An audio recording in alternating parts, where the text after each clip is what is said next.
Okay, everyone, thank you so much for participating in our workshop today and for introducing yourself and telling us what your favorite food is.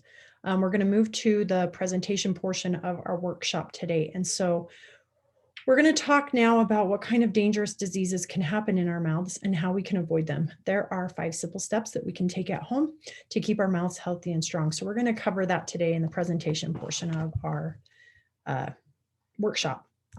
So does everyone get cavities? I want you to take a minute and just think about whether or not the people that you know have cavities. Do you know someone who's never had a cavity? It is possible for people to not get cavities, but most people do get cavities. 1 in 4 adults has cavities in their permanent teeth. This doesn't count the amount of adults who had cavities in their baby teeth. I want to talk to you about this diagram of the tooth so that as we go through the presentation, you guys will understand what part of the tooth I'm talking about. The gray-white part of this tooth is the enamel. That's the part of the tooth that you see when you look in the mirror, okay? It wraps around and underneath that is the dentin layer. The dentin in this diagram is yellow, and the dentin is a soft spongy material that wraps around and protects the living part of the tooth or the root. The root is pink here, and this is where the blood and the oxygen flow through the tooth to keep it alive in your mouth. The black animation that you see is the formation of a cavity. If a cavity breaks through the layer of the enamel to the dentin layer or to the root of the tooth, it needs to be repaired by a dentist.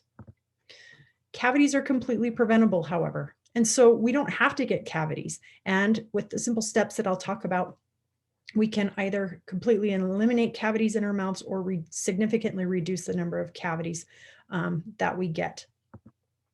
So here's what's going on in our mouth right now. Everyone has bacteria living in there, and we have millions of bacteria.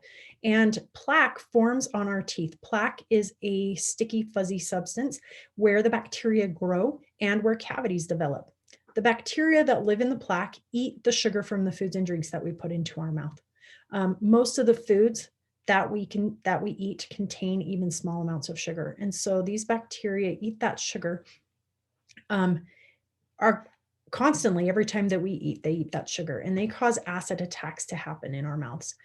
For lack of a better term, to explain an acid attack, I have to talk to you about poop, because bacteria eat the sugar and then their byproduct, or what they poop onto our teeth, is acid.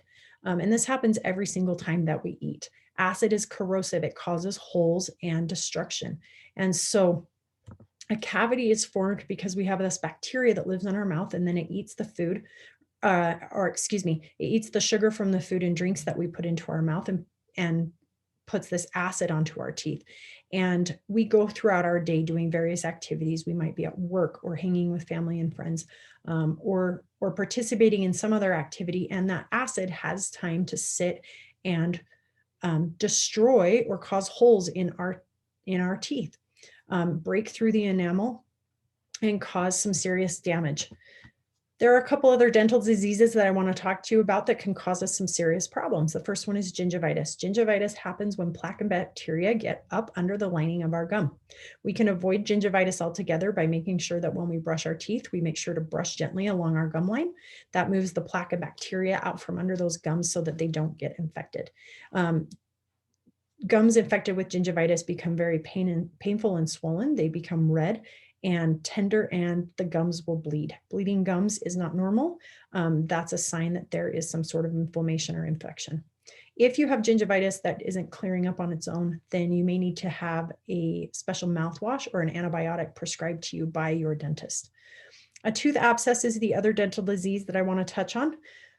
You can see the diagram of the tooth in the middle of this slide with a big black hole in it. That is a cavity. You can see that that cavity has broken through the layer of the enamel, through the layer of the dentin to the root of the tooth. Germs are able to enter through this cavity and travel through the root of the tooth and form a pocket of infection at the base of the gum. The real life example that you see in the photo on the right shows a child's mouth with a tooth abscess. You can see those 2 pockets or bubbles on their gum. Those are pockets of infection that are filled with pus. A tooth abscess is an actual medical emergency. If you get a tooth abscess, you need to go straight to the dentist or even to the emergency room. The reason why this is an emergency is because when we have a cavity that's left untreated, germs are able to enter through that and get to the root of our tooth where our blood and our oxygen flow. If germs are able to get to where our blood is flowing in our body, then it enters our bloodstream and can travel to other parts of our body or all throughout our body. These types of infections are called systemic infections, and they can make you very sick, put you in the hospital, or even kill you. Some serious types of systemic infections, examples would be that you had an infection that started in your mouth that then traveled to your lungs and gave you pneumonia, or traveled to your heart and gave you a heart attack. The reason why these infections are so dangerous is because not only does it make another part of your body sick, but if you go to the emergency room, let's say with symptoms of a heart attack, the doctor is going to treat you for a heart attack. But what the doctor may not know, and what you may not know, is that the infection actually started in your mouth. So the doctor tries to clear up the infection or problem here in your chest and actually needs to also be treating the infection in your mouth. And so that infection isn't able to get cleared up, and it just continues.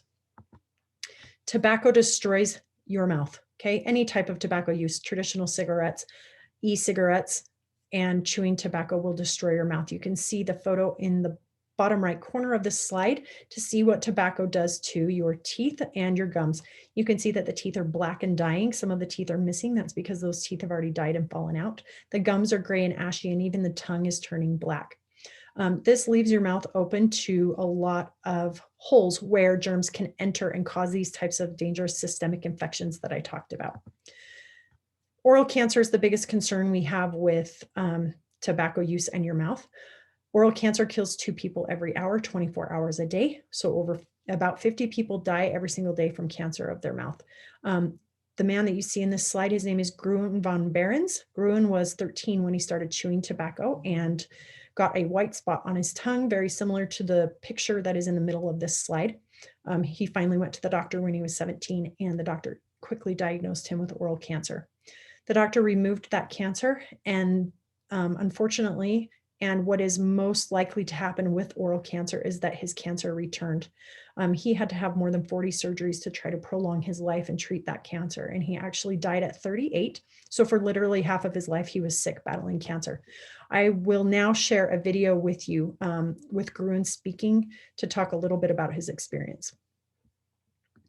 Sorry, let me. All right, here we go. I'm actually numb from my cheekbone down to where you can see my last scar. They cut my face so many times. I've had my nerve endings cut so many times. If I touch it with my fingers, I can't feel it. I've had 34 surgeries and spent about $3 million in medical expenses because of this stupid addiction they call tobacco.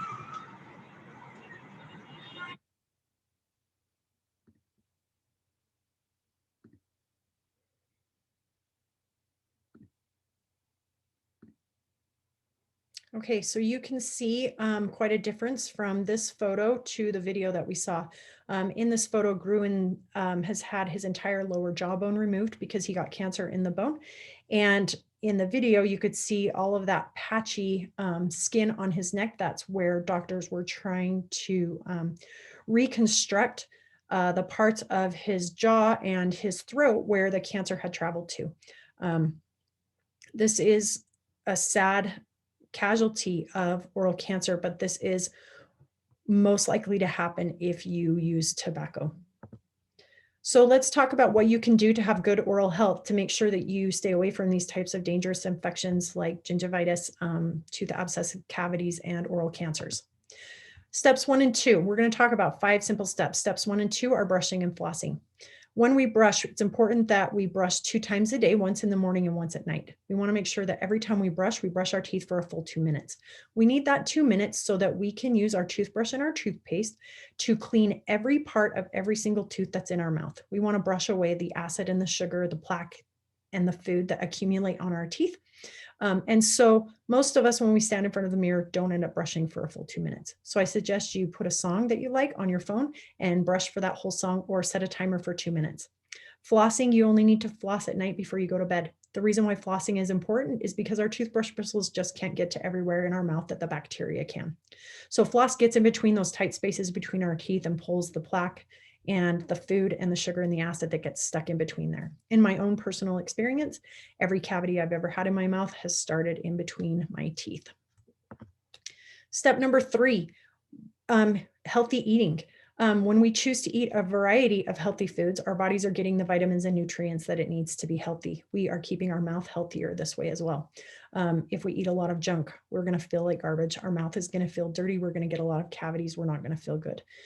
And so choosing things like grains and lean meats, dairies like milk and cheese, fruits and vegetables are all really good for our mouth and good for our bodies. So I want to take some time right now to allow you to make a list.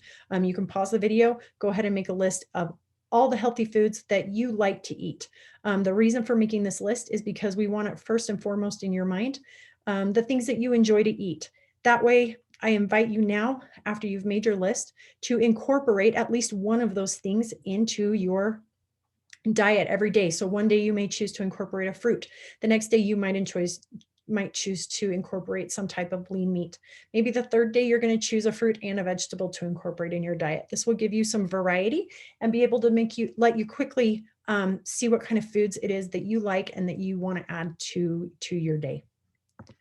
Step number 4 is drinking water. Drinking water is hands down the best thing you can do for your mouth besides brushing and flossing your teeth. Every time you get a drink of water, you're actually washing some of the sugar and acid off of your teeth. We're meant to drink 64 ounces of water a day. That's 8 ounce glasses of water every day. We've provided you with a free water bottle that's marked every 2 ounces, so that if you were to split that up and drink 2 ounces of water every half an hour throughout the day, you would drink your first 8 ounces in 2 hours. You will keep your mouth healthier and stronger just by drinking water. Step number 5 is visiting the dentist at least once a year. We recommend that you visit twice a year, but a lot of times people don't see the dentist regularly. There are many reasons that people don't see the dentist. I've listed a few of them here, but one of the main reasons that people don't see the dentist seems to be the price, because a lot of people lack dental coverage in their insurance. We here have a list of resources in community health centers that will offer reduced fee or free dental care. We have put this in a flyer that we will hand out at the end of our workshop so that you can take it home to be able to find an affordable dental care for your mouth. Take note that many of these places have varying hours or perhaps are closed during the summer because it's a dental school and don't have students during the summer there. And so just take note of the hours so that you can make an appointment during a time at a place that is good for you. All right, I want to thank you for participating in this portion of our workshop. Please take just a moment now and fill out the survey that we provided so that we can continue to improve our education and teaching on this important topic. Thank you.